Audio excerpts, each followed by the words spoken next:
ये सब कुछ जो होया ना एक गिणी मिथी साजिश के तहत होया कि इन्होंने एनएसए बढ़ा दिओ ताकि इलेक्शन लंघ जाए, क्योंकि इन्होंने डर है कि 2024 तो इलेक्शन तो पहला अगर भाई अमृतपाल सिंह खालसा ਅਤੇ ਬੰਦੀ ਸਿੰਘ ਰਿਹਾ ਹੋ ਗਏ ਤੇ ਪਤਾ ਨਹੀਂ ਪੰਜਾਬ ਦੇ ਵਿੱਚ ਚੋਣ ਕਿਹੜਾ ਕਰਵਟ ਬੈਠੇਗੀ। ਐਨਐਸਏ ਦਾ ਸੁਮੇਧ ਸਿੰਘ ਸੈਣੀ ਤੇ ਲੱਗਣੀ ਚਾਹੀਦੀ ਆ, ਐਨਐਸਏ ਦਾ ਉਹਨਾਂ ਤੇ ਲੱਗਣੀ ਚਾਹੀਦੀ ਸੀ ਜਿਨ੍ਹਾਂ ਨੇ ਜਥੇਦਾਰ ਭਾਈ ਗੁਰਦੇਵ ਸਿੰਘ ਕੌਂਕੇ ਵਰਗੇ ਨੂੰ 31-32 ਸਾਲ ਤੋਂ ਚੱਕ ਕੇ ਉਹਦਾ ਇੱਕ ਫਰਜ਼ੀ ਮੁਕਾਬਲੇ ਵਿੱਚ ਕਤਲ ਕਰ ਦਿੱਤਾ। ਮੈਂ ਜਿੰਨਾ ਭਾਈ ਅਮਰਿਤਪਾਲ ਸਿੰਘ ਖਾਲਸਾ ਤੇ ਵਾਰਿਸ ਪੰਜਾਬ ਦੀ ਐਕਟੀਵਿਟੀ ਦੇਖੀ, ਕਿਸੇ ਤਰ੍ਹਾਂ ਦੀ ਕੋਈ ਐਂਟੀ ਨੈਸ਼ਨਲ ਗੱਲ ਨਹੀਂ ਸੀ। ਉਹਦਾ ਮੌਕਾ ਲੱਭ ਰਹੇ ਸੀਗੇ ਕਿ ਜਦ ਇਹ ਗੱਲ ਮਾੜੀ ਜਿਹੀ ਤਾਂ ਦੀ ਗਰਮ ਕਰੇ ਅਸੀਂ ਚੱਕਾਂਗੇ। ਵੱਧ ਤੋਂ ਵੱਧ ਅੰਮ੍ਰਿਤਸਰ ਦਾ ਅਜਨਾਲੇ ਪੁਲਿਸ ਸਟੇਸ਼ਨ ਦਾ ਜਿਹੜਾ ਵਾਕਿਆ ਸੀਗਾ, ਕੀ ਤੁਹਾਡੇ ਦੇਸ਼ ਦਾ ਸੰਵਿਧਾਨ ਐਡਾ ਕਮਜ਼ੋਰ ਆ ਕਿ ਤੁਸੀਂ ਇੱਕ ਵਿਅਕਤੀ ਨੂੰ ਬਜਾਏ ਉੱਥੇ 307 ਲਾ ਦਿੰਦੇ, 452 ਲਾ ਦਿੰਦੇ, ਅੰਮ੍ਰਿਤਸਰ ਜੇਲ੍ਹ 'ਚ ਰੱਖਦੇ, ਟ੍ਰਾਇਲ ਕਰਦੇ, ਸਾਨੂੰ ਕੋਈ ਇਤਰਾਜ਼ ਨਹੀਂ ਸੀਗਾ। ਤੁਸੀਂ ਚੱਕ ਕੇ ਉਹਨੂੰ ਡਿਬਰੂਗੜ੍ਹ ਦੀ ਉਸ ਜੇਲ੍ਹ 'ਚ ਭੇਜਤਾ ਜੇ ਸਟੇਟ ਵਿੱਚ ਸਭ ਤੋਂ ਘੱਟ ਸਿੱਖਾਂ ਦੀ ਆਬਾਦੀ ਹੈ। ਸੋ ਅੱਜ ਵੀ ਜਿਹੜੇ ਸਾਡੇ ਜਿਹੜੇ ਕਹਿੰਦੇ ਕਿ ਅਸੀਂ ਪੰਥ ਦੀ ਰਖਵਾਲੀ ਕਰਦੇ ਹਾਂ, ਜਿਹੜੇ ਕਹਿੰਦੇ ਕਿ ਅਸੀਂ ਪੰਥ ਦੇ ਵਾਰਿਸ ਹਾਂ, ਉਹ ਕਿੱਥੇ ਨੇ? ਉਹ ਕਿੱਥੇ ਆ ਜਦੋਂ ਜਥੇਦਾਰ ਭਾਈ ਗੁਰਦੇਵ ਸਿੰਘ ਕੌਂਕੇ ਨੂੰ ਪੁਲਿਸ ਨੇ ਚੱਕ ਕੇ ਝੂਠੇ ਪੁਲਿਸ ਮੁਕਾਬਲੇ ਵਿੱਚ ਮਾਰਤਾ। ਇਨਸਾਫ ਦੀ ਲੜਾਈ 'ਚ ਆਪਣਾ ਹਿੱਸਾ ਪਾਉਣ ਵਾਸਤੇ ਤੇ ਭਾਈ ਅਮਰਿਤਪਾਲ ਸਿੰਘ ਖਾਲਸਾ ਵਾਰਿਸ ਪੰਜਾਬ ਔਰ ਉਹਨਾਂ ਦੇ ਸਹਿਯੋਗੀਆਂ ਤੇ ਹੋ ਰਹੇ ਤਸ਼ੱਦਦ ਦੇ ਖਿਲਾਫ ਜੋ ਉਹਨਾਂ ਨੇ ਸ਼ਾਂਤਮਈ ਢੰਗ ਨਾਲ ਭੁੱਖ ਹੜਤਾਲ ਰੱਖੀ ਸੀ, ਉਹਦੇ ਵਾਸਤੇ ਜੋ ਅੱਜ ਤੁਸੀਂ ਅੰਮ੍ਰਿਤਸਰ ਸਾਹਿਬ ਵਿਖੇ ਇਕੱਠ ਕੀਤਾ, ਤੁਸੀਂ ਸਾਰੇ ਬਹੁਤ ਵਧਾਈ ਦੇ ਪਾਤਰੋ। ਫਤਿਹ ਪ੍ਰਵਾਨ ਕਰਨੀ। ਵਾਹਿਗੁਰੂ ਜੀ ਕਾ ਖਾਲਸਾ, ਵਾਹਿਗੁਰੂ ਜੀ ਕੀ ਫਤਿਹ। ਸਾਥੀਓ, ਕਹਾਣੀ ਪੰਜਾਬ ਨਿਸ਼ਾਨੇ ਤੇ ਕਿਉਂ ਆ? ਦੇਸ਼ ਆਜ਼ਾਦ ਹੋਣ ਤੋਂ ਬਾਅਦ ਖਾਸ ਤੌਰ ਤੇ ਜਿਨ੍ਹਾਂ ਨੇ ਸਾਡੇ ਨਾਲ ਵਾਅਦੇ ਕੀਤੇ ਸੀਗੇ ਕਿ ਤੁਹਾਨੂੰ ਅਸੀਂ ਇਸ ਤਰ੍ਹਾਂ ਦਾ ਇੱਕ ਇਲਾਕਾ ਦੇਵਾਂਗੇ ਜਿੱਥੇ ਤੁਸੀਂ ਵੀ ਆਜ਼ਾਦੀ ਦਾ ਆਨੰਦ ਮਾਣ ਸਕੋ, ਹਵਾ ਲੈ ਸਕੋ, ਲੇਕਿਨ ਆਜ਼ਾਦ ਹੁੰਦਿਆਂ ਸਾਰ ਸਭ ਤੋਂ ਪਹਿਲਾ ਹਮਲਾ ਪੰਜਾਬ ਤੇ ਹੋਇਆ। ਬਾਕੀ ਸਾਰੇ ਦੇਸ਼ ਦੇ ਵਿੱਚ ਜਿਹੜੀਆਂ ਸੂਬੇ ਬਣਾਏ ਗਏ ਉਹ ਭਾਸ਼ਾ ਦੇ ਆਧਾਰ ਦੇ ਉੱਤੇ ਬਣਾ ਦਿੱਤੇ ਗਏ, ਲੇਕਿਨ ਪੰਜਾਬ ਨੂੰ ਇਹਦੇ ਵਾਸਤੇ ਵੀ ਜੂਝਣਾ ਪਿਆ। ਔਰ ਉਸ ਤੋਂ ਬਾਅਦ ਪੰਜਾਬੀ ਸੂਬੇ ਮੋਰਚੇ ਤੋਂ ਬਾਅਦ ਧਰਮ ਯੁੱਧ ਮੋਰਚਾ, ਕਪੂਰੀ ਦੇ ਮੋਰਚਾ, ਬਹੁਤ ਮੋਰਚੇ ਲੱਗੇ, ਪਰ ਕਿਉਂਕਿ ਜਿਹੜੀ ਇੱਕ ਦੇਸ਼ ਵਿੱਚ ਕੋਈ ਸਰਕਾਰ ਹੋਵੇ ਉੱਤੇ ਇੱਕ ਡੀਪ ਸਟੇਟ ਪਾਲਿਸੀ ਚੱਲਦੀ ਆ, ਡੂੰਗੀ ਸਰਕਾਰੀ ਨੀਤੀ ਪੰਜਾਬ ਦੇ ਪ੍ਰਤੀ ਔਰ ਜੰਮੂ ਕਸ਼ਮੀਰ ਦੇ ਪ੍ਰਤੀ, ਕਿਉਂਕਿ ਬਾਰਡਰ ਸਟੇਟਸ ਨੇ, ਘੱਟ ਗਿਣਤੀਆਂ ਦੀਆਂ ਸਟੇਟਸ ਨੇ, ਪਰ ਪੰਜਾਬ ਦਾ ਇਤਿਹਾਸ ਕਿਉਂਕਿ ਚੁੱਭਦਾ ਹੈ।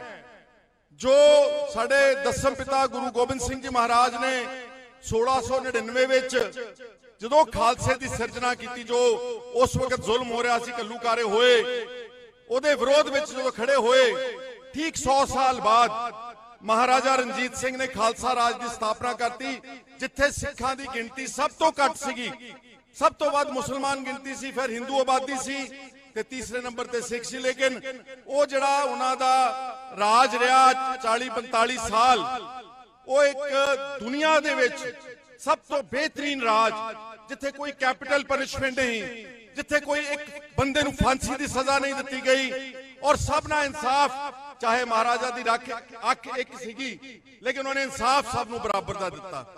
ਸੋ ਚੁੱਭਦਾ ਆਪਣਾ ਪਿਛੋਕੜ ਹੈ ਜੋ ਬੋਤਾ ਸਿੰਘ ਦਾ, ਗਰਜਾ ਸਿੰਘ ਦਾ, ਸੁੱਖਾ ਸਿੰਘ ਦਾ, ਮਤਾਬ ਸਿੰਘ ਦਾ, ਮਾਈ ਭਾਗੋ ਦਾ, ਔਰ ਇਹ ਜਿਹੜੇ ਆਪਾਂ ਚਿੰਨ੍ਹ ਬਣਾਏ, ਜਿਹੜੇ ਚਿੰਨ੍ਹ ਗੱਡੇ ਇਸ ਦੇਸ਼ ਦੇ ਵਿੱਚ ਔਰ ਇਨਸਾਨੀਅਤ ਤੇ ਮਨੁੱਖਤਾ ਦੀ ਰਖਵਾਲੀ ਦੇ ਵਾਸਤੇ ਗੁਰੂ ਤੇਗ ਬਹਾਦਰ ਸਾਹਿਬ ਦੀ ਜਿਹੜੀ ਕੁਰਬਾਨੀ, ਕਹਿੰਦੇ ਤਾਂ ਹਨ ਕਿ ਹਿੰਦ ਦੀ ਚਾਦਰ ਹੈ, ਲੇਕਿਨ ਅਗਰ ਹਿੰਦ ਦੀ ਚਾਦਰ ਮੰਨਦੇ ਹੁੰਦੇ ਤੇ ਭਾਈ ਅਮਰਿਤਪਾਲ ਸਿੰਘ ਖਾਲਸਾ ਅਤੇ ਉਹਨਾਂ ਦੇ ਸਹਿਯੋਗੀਆਂ ਦੇ ਖਿਲਾਫ ਐਨਐਸਏ ਨਾ ਲਾਉਂਦੇ। ਮੇਰੇ ਵੀਰੋ, ਐਨਐਸਏ ਸਭ ਤੋਂ ਵੱਡਾ ਰਿਜੈਕਟਡ ਕਾਨੂੰਨ ਹੈ ਦੁਨੀਆ ਦਾ।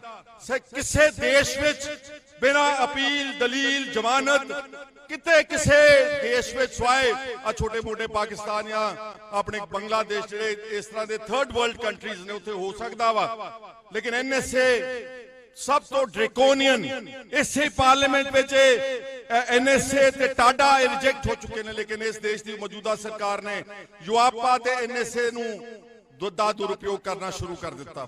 और इत्थे गल मैं तुहानूं कहना चाहुंदा कि जो कुछ अपने नाल मैं आजाद देश की गल करदा, तुसीं कोई कसर नहीं छड्डी किसी ने इत्थे जिन्ने तुसीं खड़े हो, भैणां बीबियां बुजुर्ग नौजवान। मैनूं दुख इस गल नाल कहना पैंदा, हो सकदा किसी नूं कौड़ी लगे गल, लेकिन साडी लीडरशिप हमेशा कॉम्प्रोमाइज रही है। तुसीं तां दब के प्रैशर बना दिता, जदों लड़ाई ऐन कंढे ते चल जांदी आ वो कुछ ना कुछ इस तरह का कर देंदे ने जिहदे नाल सारी कौम नूं शर्मनाक होना पैंदा वा। सो अज भी जिहड़े साडे जिहड़े कहंदे कि असीं पंथ दी रखवाली करदे हां, जिहड़े कहंदे कि असीं पंथ दे वारिस हां, वो कित्थे ने? वो कित्थे आ जदों जथेदार भाई गुरदेव सिंह कौंडके नूं पुलिस ने चक के झूठे पुलिस मुकाबले विच मारता, सैकड़ियां हजारां दी तादाद विच नौजवानां नूं घरां चों चक के बच्चिआं नूं बख्शिया नहीं गया।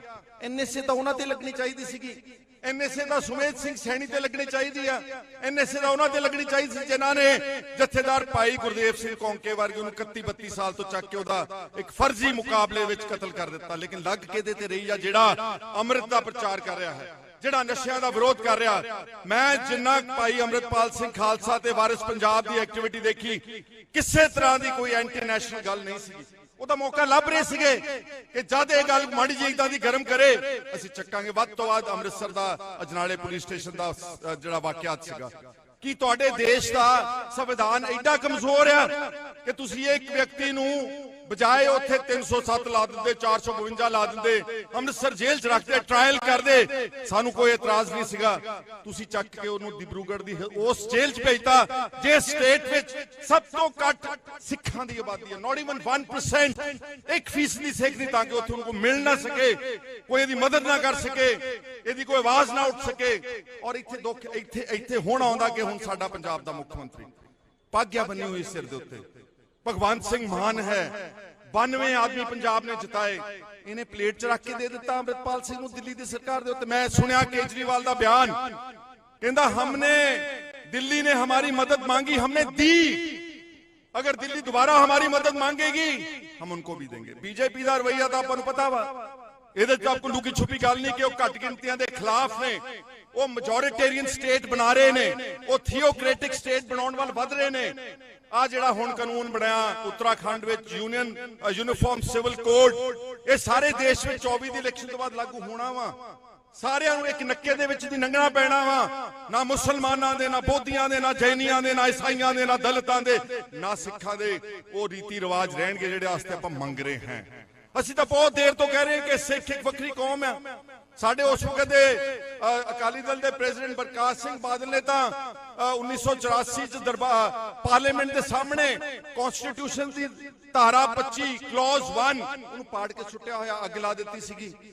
ਲੇਕਿਨ ਸਾਨੂੰ ਦੁੱਖ ਆਪਣਿਆਂ ਤੇ ਆ, ਉਹ ਤਾਂ ਕਰਨਗੇ ਸਭ ਕੁਝ, ਉਹ ਤਾਂ ਹਲੇ 24 ਤੋਂ ਬਾਅਦ ਪਤਾ ਨਹੀਂ ਕੀ ਕੁਝ ਹੋਣਾ ਇੱਥੇ। ਲੇਕਿਨ ਜਿਨ੍ਹਾਂ ਨੂੰ ਅਸੀਂ ਆਪਣੇ ਸਮਝ ਕੇ ਵੋਟ ਪਾਇਆ ਉਹ ਕਹਿੰਦੇ ਅਸੀਂ ਐਨਐਸਏ ਲਾ ਦਿੰਦੇ ਆ। और विधान सभा इस बार मैनू मिथ के रोकया गया क्योंकि उन्होंने पता सीगा कि इत्थे भाई अमृतपाल सिंह खालसा बंदी सिंघां दी अते किसान अंदोलन की गल उठन जा रही है। मैनू टारगेट करके मैं 4 दिन 5 दिन हाथ खड़ा रखा इस तरीके नाल, पर नहीं मैनू मौका दिता गया। सो अज तुहाडी कचहरी विच आया भराओ, असीं चाहे किते बैठे होइए, क्योंकि मैं इस गल दा मुद्दई हां कि जे अपने रिप्रजेंटेटिव तुहाडे किसी विरोधी प्लेटफॉर्म ते भी बैठे ने वो तुहाडा कोई भला सोचणगे, कोई माड़ी गल नहीं करनगे। इसलिए आ जिहड़ा एनएसए वाला काम है ਇਹਦੀ सख्त तो सख्त शब्दों ਦੇ ਵਿੱਚ ਨਿੰਦਿਆ ਕਰਦੇ ਆ, ਤਾੜਨਾ ਕਰਦੇ ਆ ਕਿ ਆ ਜਿਹੜਾ ਇਕੱਠ ਹੋਇਆ ਅੱਜ ਆਪ ਮੁਹਾਰੇ ਔਰ ਜਿਹੜੇ ਇੱਥੇ ਮਤੇ ਪੜੇ ਗਏ ਨੇ ਉਹਨਾਂ ਦੀ ਤਾਈਦ ਕਰਦਾ ਮੈਂ। ਔਰ ਮੈਂ ਅੱਜ ਦੇ ਹਾਕਮਾਂ ਨੂੰ ਪੁੱਛਣਾ ਚਾਹੁੰਦਾ ਕਿ ਤੁਸੀਂ ਦਿੱਲੀ ਯਾਰ ਚੀਕਾਂ ਮਾਰਦੇ ਹੋ, चीकां।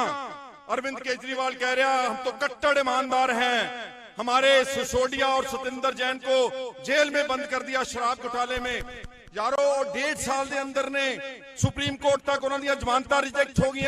सुप्रीम कोर्ट ने कहा कि 338 करोड़ रुपया शराब घोटाले में साबित हो रहा वा पंजाब दे विच।